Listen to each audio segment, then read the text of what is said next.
Major progress. So I got it to run after all that futzing around with the Speeduino. Finally figured out everything that was wrong with it, and got it to run a bit, and it actually kind of idled. So I'm super stoked, super stoked. So now I'll throw in a couple clips of that running, and the turbo sound is insane.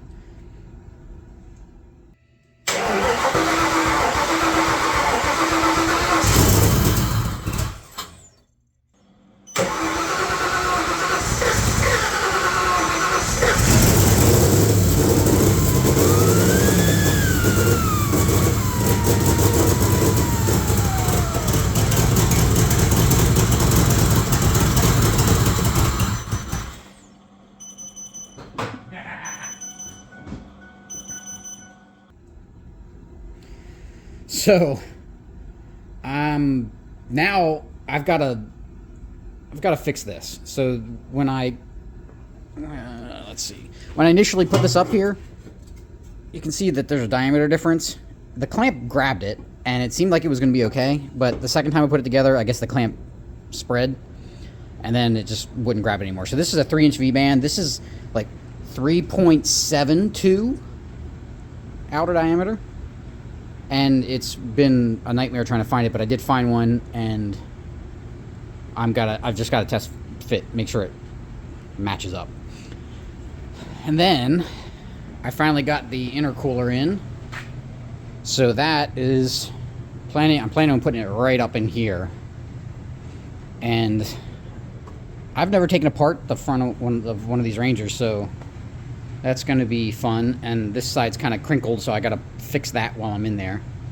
But major progress. I'm really stoked and happy with this, and really happy I'm proud of myself because I managed to make that work.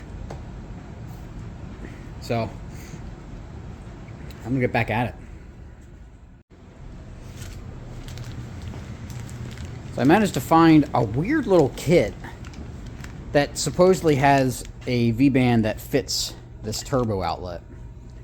I don't really understand what the purpose of the kit is, and it comes with a V-band with flanges. So it's more baffling than baffling. Anyway. Alright, I got it flush on the bottom, and it looks fucking perfect. Now, even the smaller diameters right here are definitely different. But I'm thinking as long as that clamp can grab these, like these faces on the top, the outer diameter, I think it'll be fine. Alright, so now I gotta fish that out of there and undo all of that welding. Yay! Okay, so this little kit here gets even more strange. I just don't understand. First off, this V-band clamp is absolute trash. This doesn't match. This is a true 3-inch V-band, not this 3.7. So it's like this combo of parts is completely useless together. Unless you're doing like a compound, maybe that's what this is for. Maybe this is for a compound turbo setup or something, where you're feeding one turbo outlet to the other inlet. I just don't know, but whatever it is, it's weird. So I'm just gonna go ahead and cut this guy off because this one is the right flange, and yeah. Front end's apart, intercooler's sitting in there. So the height actually will just clear the hood latch. If I pull that out, see there's a little bit of lower section to worry about right through here, but I'm thinking maybe I can notch out this to give a little bit more space, and then cut off like a 1/2 inch or so off of this core support all the way across, and then that will let this thing basically sit as close as I can get in without interrupting anything on either side and without completely annihilating that crossbar. So I'm not completely opposed to eliminating it and just putting a piece of like small angle iron across there if it comes to that, but I'd rather just keep it simple.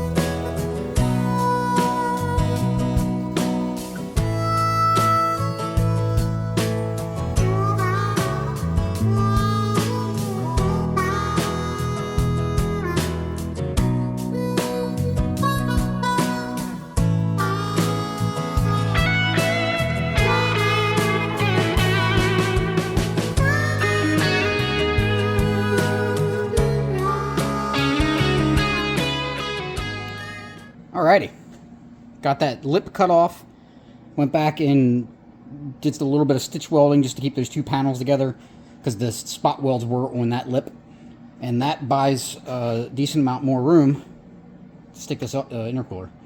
Go ahead and do that now.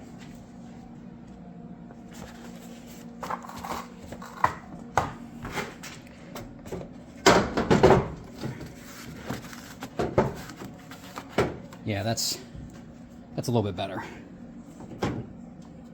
Now, again, hindsight's 2020. I ordered a 4-inch intercooler, and the pictures had a dimensional on the core, and I didn't even pick on it. It was 3.5, so it's 4-inch end tanks, 3.5 core, which seems kind of stupid to me, but whatever. If I had ordered a 3-incher, I think that would have like been absolutely perfect for the front end of this truck. So we can see that stuff in. We can see that it's basically up against it, but there's still like almost a ½ inch of space or 1/4 inch of space because of that difference. Now, it might actually be okay because the condenser mounts are there, and those bolts would protrude and actually hit the intercooler had it been perfectly flush between the two. But whatever. This is what I got. This is what I'm going to use. So right about there, I think, is going to be good. So my plan is to take this one out, curve around, and then come up through here. If I really need to, I could do a tight radius elbow and then another tight radius elbow and drop right where this pipe is in the sheet metal. But if I'd rather not have 2 tight radius elbows right out of the outlet of that thing. And then on the discharge side of the intercooler, I'm going to wrap down, and there's actually a perfectly good spot right below this core support to run another 3-inch pipe that won't get in the way of anything. And then bring that over underneath the frame and then come up right in this space. Hit an elbow, and then hit a 30-degree elbow up to the throttle body. So that's the plan A. We'll see if I need to do a plan B. So the next thing I got to do is bring this core support or this light support back up and see where I need to trim. So then that'll really give me an idea if this needs to live exactly where it is. Because if I can finagle a little bit more movement somehow, tilt it or something to make that fit all together really nicely, that's good. Or that's what I'll want to have. All right, it's in. So the grill's core support did a little bit of trimming. The original piece had a vertical support here, and then it had like a perpendicular support that went to a little bracket. The bracket's gone, cut all that out, and then chunked out this all the way across, and it fits, and it fits really nice. The only last little bit, for whatever reason, this side's a little different. I think the end tanks aren't perfectly square to each other. I got to shave a little bit right here on the bottom, but this side was fine. So now it's a matter of figuring out some kind of mount here and here. And then I guess I can try putting the grill on to see if that needs any trimming on the end tanks. And if that doesn't, then I think I'm good. I can start eyeballing intercooler pipe.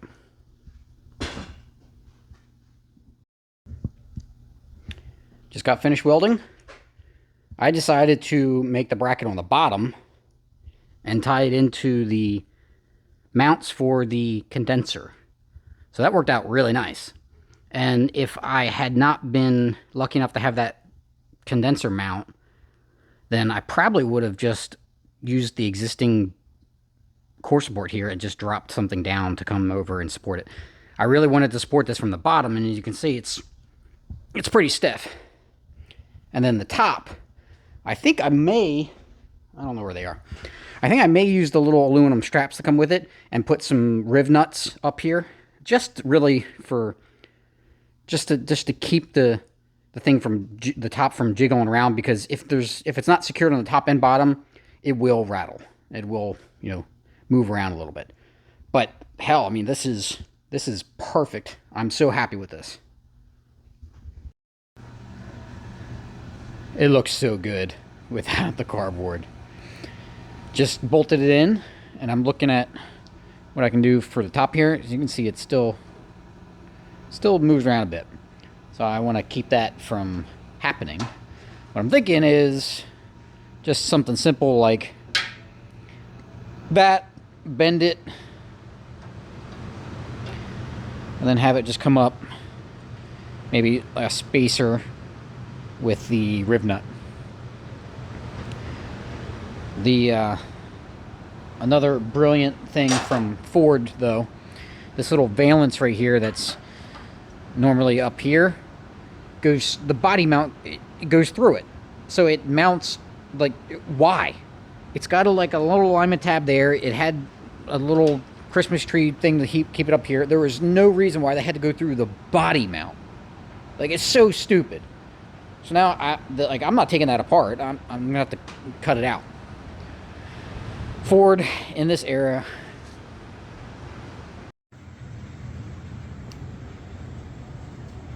change of plans. So the way that this was all laying out, I just couldn't make this side of the intercooler come from the compressor housing. So this is now the discharge side, and the inlet side of the intercooler will now be over here. So on that, I've got two 90s with a coupler in between them, and then the straight run right across, and it hits a 45. And this is where I'm at with this guy, where I've got this elbow that I was originally gonna mock up in there, and then it hits another 45 to a 90 silicone right to the compressor housing through a oval hole that I cut, that I cut out. So this coupler is not long enough, so I've got one on order that's probably another 1.5 inches longer, so I'll be able to kind of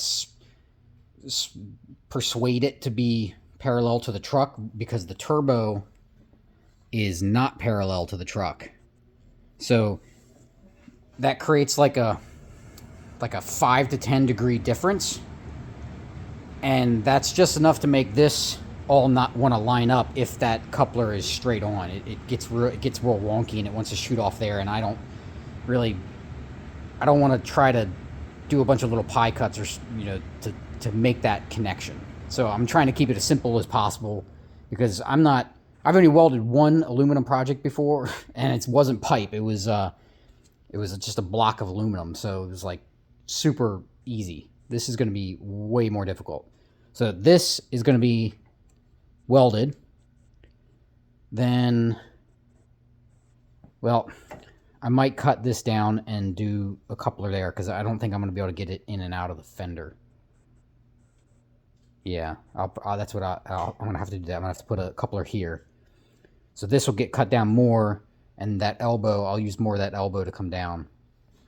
And then on the outlet side of the intercooler, I've got a silicone 45 here, and then goes right to a 90. And then on the flip side, that pretty much is where it is. It lines up exactly where my little mock-up was earlier. It was just this random pipe that I had laying around. So that is a 30-degree coupler that I've already got on order, and you can see it drops right there. So if I try to finagle this from underneath, that's basically lined up, and it's like almost dead nuts. So I gotta play around with this combination of fittings, probably like cut this down and pull it in so it's closer to the pipe that's gonna go up here. And then I can, then I'll have one weld joint at that spot right down there, and then I can have a coupler here. That the plan is to, well, I might have a coupler a little bit farther down, somewhere in the middle, that has the bulb, has like the protrusion to give it a little bit of wiggle room, like a flex joint. And then the final piece would just be up there, and air intake temp sensor up there. I'm rambling, but I'm really, really excited. 30-degree elbow came in. I cut one side down, probably about 1.5 inches or so. Got the 90 in, and it drops down perfectly, and I already mocked this up, and baby's first aluminum weld. This was after I got some of the settings kind of squared away, and that was before. Oh, yeah. The aluminum was very dirty. The tungsten was very dirty. Everything I did was wrong, but, you know, this is literally my first aluminum weld with this TIG welder that's pipe, the thin wall pipe. Like, I welded an idle air control valve onto another piece of aluminum, but that was all real thick, 1/2 inch thick, so a bit different. But I was pretty happy once I got in the groove and found somewhat decent settings.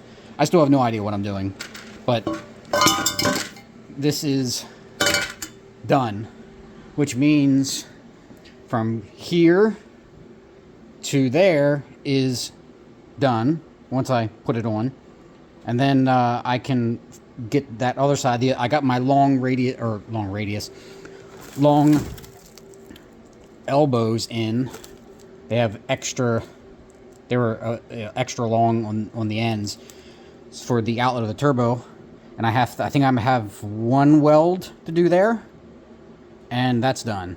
Oh, and for this pipe, I had to open up this hole that was already here. So for comparison, that's what it looked like before. And I just basically took the air saw and buzzed a bunch of little cuts around, and then just took the hammer and laid her in. And now there's enough space in here for that pipe to move around a little bit. And ultimately, I'm probably going to come in here and just dab some tack welds with the MIG welder in, just to give this thing a little bit more structure, because it's pretty good because it's a real soft edge and it's rolled over. But I just feel better if I just tacked it. So I'm gonna throw that stuff together, do this final test fit with this pipe.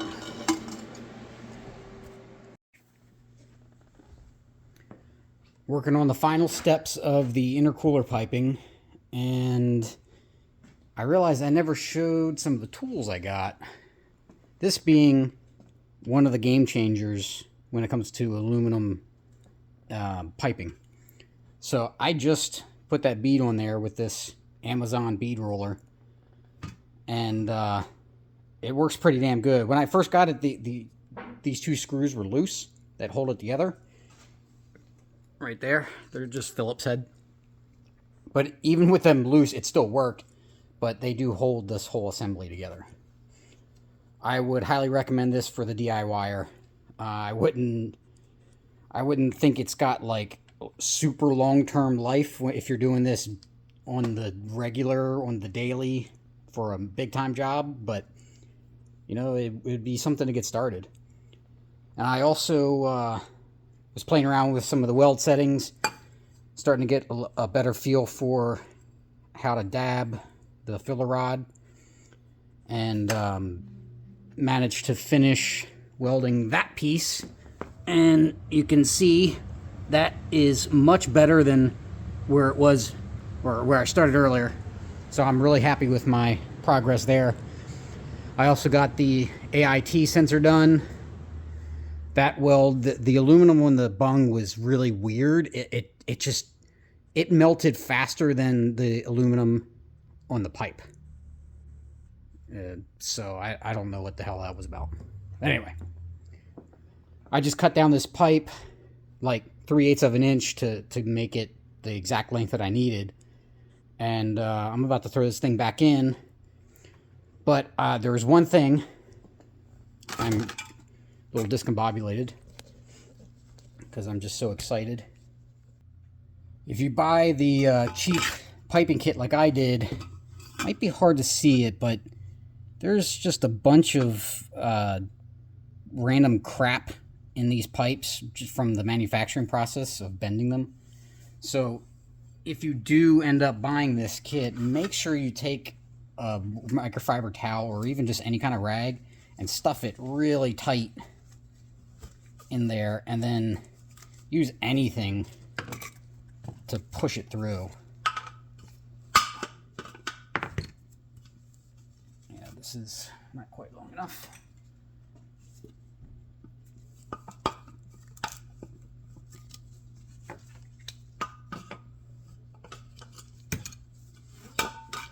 And that will pull out a whole lot of garbage.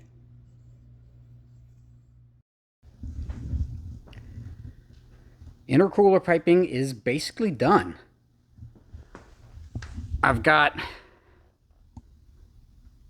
that pipe right there, which makes me a little concerned because it's flopping around a little bit and it's actually hitting the core support there, even though I've trimmed that.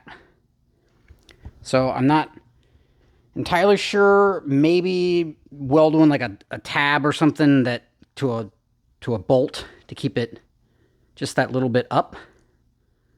I'm not entirely sure yet. And then the rest of it is pretty much good to go. I don't think there's much else. I did take a look at this, and this pipe can this up pipe can have a little bit more wiggle room if I trim that, so that's probably going to come out soon, because this is basically on the edge. Like these clamps are, you can see that I haven't even put that back yet on the throttle body. So these would get a little bit more bite if I could get that cut out. All right, I'm going to keep on crack-lacking on stuff, and hopefully this doesn't take too much more time. I can get this front end back together.